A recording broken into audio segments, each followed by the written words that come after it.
सबसे पहले मैं अपने गुरुदेव के बारे में कहूँगी, जो कि डायट में ही संकाय के सदस्य रहे हैं। तो जैसे ही सर वहाँ ज्वाइन किए और सर के मार्गदर्शन में बहुत कम हम लोग डायट में पढ़ सके और हमारी वहाँ से की समाप्ति हो गई, तो वहाँ से निकलना पड़ा। लेकिन सर देवघर में बैठे थे और हम दुमका में थे और हमेशा ऑनलाइन क्लास लेकर के हमेशा मार्गदर्शन करते रहे और परिणाम ये है कि आज मैं बिहार में शिक्षिका हूँ। तो सर का ये ऋण शायद गुरु का कोई ऋण चुका भी नहीं सकता है। सर बोले कि आज प्रोग्राम है, तो बोले कि सर जरूर आएंगे। और आगे सर का जैसे ही पुस्तक सर स्टेटस पे डाले हुए थे कि सर के द्वारा लिखी गई पुस्तक प्रकाशित हुई है, तो मैं तुरंत ही अमेज़न पे ऑर्डर की।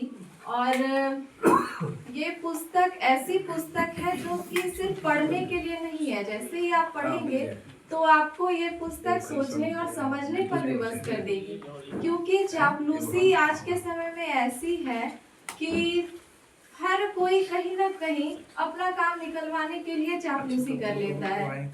और इस पुस्तक में एक लाइन बहुत ही अच्छी लगी कि उसमें ये बताया गया है कि निंदक, जिससे कि हम लोग बसते हैं और हमको बुरा लगता है कि ये हमारी निंदा कर रहा है। और सर इस पुस्तक में लिखे हैं कि निंदक भी चापलूसों से अच्छा है, क्योंकि अगर हम लोग निंदक के नजदीक रहते हैं तो वो हमारी कमियों को दूर करता है।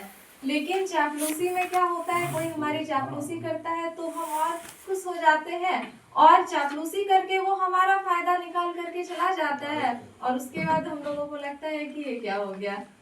तो ये पुस्तक सिर्फ पढ़ने के लिए नहीं है, ये पुस्तक आपके सोचने, समझने और विचार करने के लिए है। और भावी जीवन में ये पुस्तक कई ऐसे छोटे छोटे छंद में लिखी गई है, तो आगे चल करके ये पुस्तक आपको बहुत ही डेली लाइफ में हेल्प करेगी।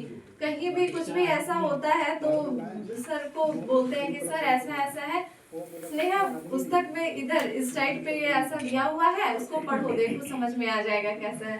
तो सर का मार्गदर्शन बहुत ही अच्छा है। और कहा भी जाता है कि आप पुस्तक पढ़े, बहुत सारी पुस्तक पढ़े, वो सही है, लेकिन एक ज्ञानी व्यक्ति के संसर्ग में रहना उससे कहीं ज्यादा फल देता है। तो ऐसे ही मेरे गुरु हैं और मतलब सर आए और हमारे सत्र की समाप्ति हो गई, लेकिन शायद मेरी किस्मत में सर से जुड़ना लिखा था, तो अभी तक जुड़े हुए हैं।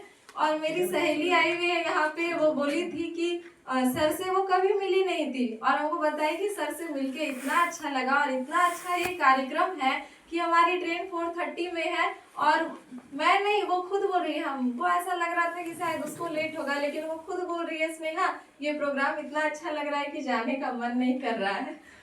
तो बहुत अच्छा लगा, धन्यवाद।